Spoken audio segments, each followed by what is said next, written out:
Hai teman-teman, saya dari kelompok pertama. Saya membahas di sini tentang ruang lingkup perancang hukum kontrak. Ruang lingkupnya ada 4, yaitu pertama, istilah dalam perancang kontrak. Kedua, perjanjian dan perikatan. Ketiga, perjanjian yang mempunyai konsekuensi hukum. Dan keempat, perjanjian yang tidak mempunyai konsekuensi hukum. Menurut M. Friedman, kontrak adalah perangkat hukum hanya yang mengatur aspek tertentu. Dan menurut Suhanko mengatakan kontrak atau perjanjian harus memenuhi syarat-syaratnya. Suatu perjanjian yang terdapat dalam 1320 BW. Jadi bisa kita simpulkan bahwa hukum kontrak adalah aturan yang membahas mengenai tata cara membuat suatu kesepakatan antara kedua belah pihak, yang mana mereka mengikat dirinya dengan itikat baik. Lanjut, kita masuk pada materi yang kedua, perjanjian dan perikatan. Menurut Profesor Subekti, perikatan adalah suatu perhubungan hukum antara dua orang atau dua pihak berdasarkan mana pihak yang berhak menuntut suatu hal daripada pihak yang lain. Jadi, sedangkan perjanjian suatu peristiwa di mana seseorang berjanji melaksanakan sesuatu hal. Itu menurut beliau.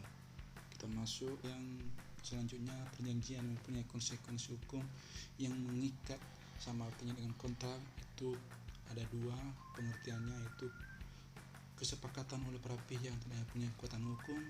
Yang selanjutnya adalah kesepakatan yang dilakukan oleh para pihak yang berkekuatan hukum yang mengikat. Di sini menurut para ahli, Anderson dalam bukunya mendefinisikan kontrak secara singkat, yaitu hanya pada pengertian agreement, creation, obligation. Dan selanjutnya menurut Farhan menggambarkan bahwa tidak semua agreement atau dibuat disepakati oleh para pihak untuk mempunyai akibat hukum yang tidak dipenuhi pelaksanaan oleh salah satu belah pihak tersebut. Bisa kita simpulkan dengan pemahaman di atas adalah juga perjanjian, walaupun belum tentu perjanjian adalah kontrak. Dalam pengertian kesepakatan para pihak yang mempunyai konsekuensi hukum yang tidak mengikat, kontrak sama artinya dengan perjanjian.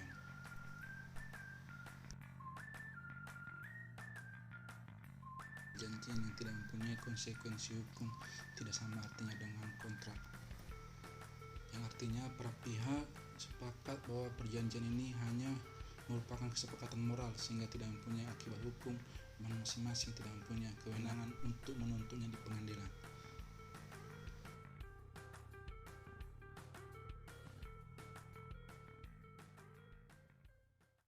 Apa sih pentingnya dari pembuatan kontrak itu?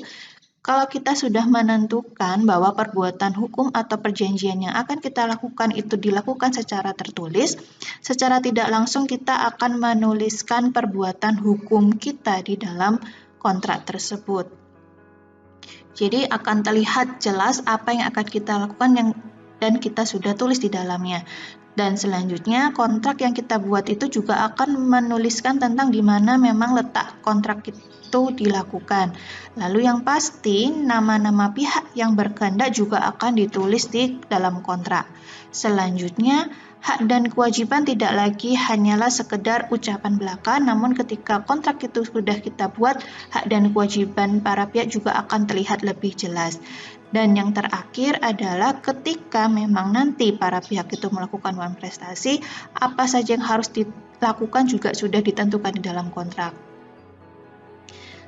Ketika kita sudah menentukan bahwa perjanjian kita sudah akan dibentuk dalam bentuk tertulis, sehingga kita perlu tahu nih bagaimana outline kontrak kita, atau secara garis besar kontrak kita itu apa. Di sini kita harus menuliskan apa yang memang perlu diperlukan. Hal-hal yang tidak sesuai itu tidak perlu kita masukkan di dalam kontrak kita. Jadi harap di skip aja kalau yang nggak sesuai dengan perbuatan hukum yang akan kita lakukan nanti itu tidak perlu kita tulis di dalam kontrak. Sehingga dapat kita simpulkan ketika kita nanti mau buat kontrak itu ada satu konsep untuk satu pasal.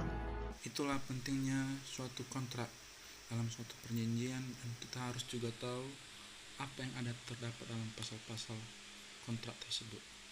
Inilah materi yang saya sampaikan ini. Semoga bermanfaat buat teman-teman. Jika ada kesalahan, mohon dimaafkan. Jika ada kekurangan penyampaian materi, mohon untuk dimaklumi. Sekian dan terima kasih. Salam sejahtera bagi kita semua. Selamat siang.